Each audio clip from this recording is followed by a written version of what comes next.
how you think, over 20 years or more, the role of community has changed, because we know that they are the first respondent as well, and they are also the first one who goes. So in terms of engaging them, whatever the disaster management plans that we prepare or training them, how their role, community's role, changed in past 2 decades? Thank you. Yes.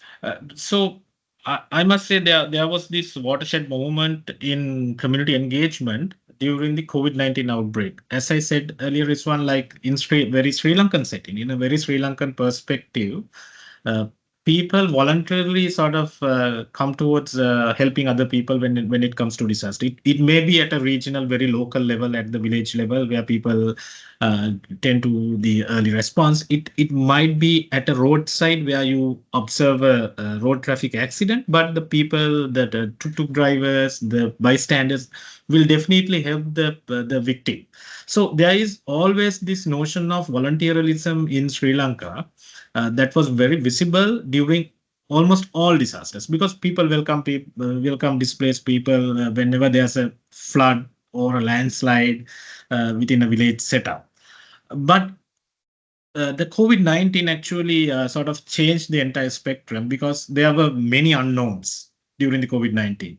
So people were reluctant to volunteer for support. So we sort of witnessed this at the central level and also at the peripheral level as well. So this volunteerism or the community engagement was comparatively less following COVID-19. So if I am to describe the community engagement, how they have been engaged in the disaster response, yes, prior to tsunami and also in the immediate aftermath of the tsunami, people were engaged, people were helping others. And also in most of the disaster management plans, for namesake even, they were included. But following COVID-19, the entire scenario changed a little bit. Now, when it comes to disaster, we have to call for these village committees to be activated. Sometimes there are village disaster management committees, but most of them are non-functional.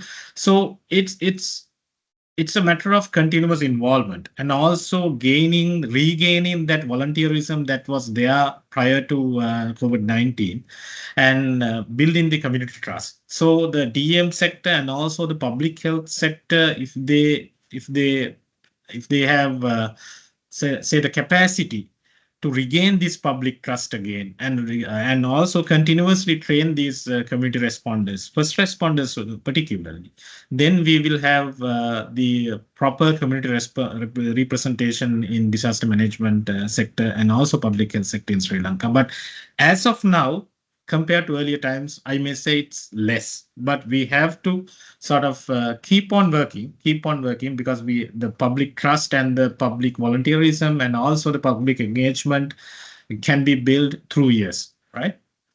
Hope I answered your question.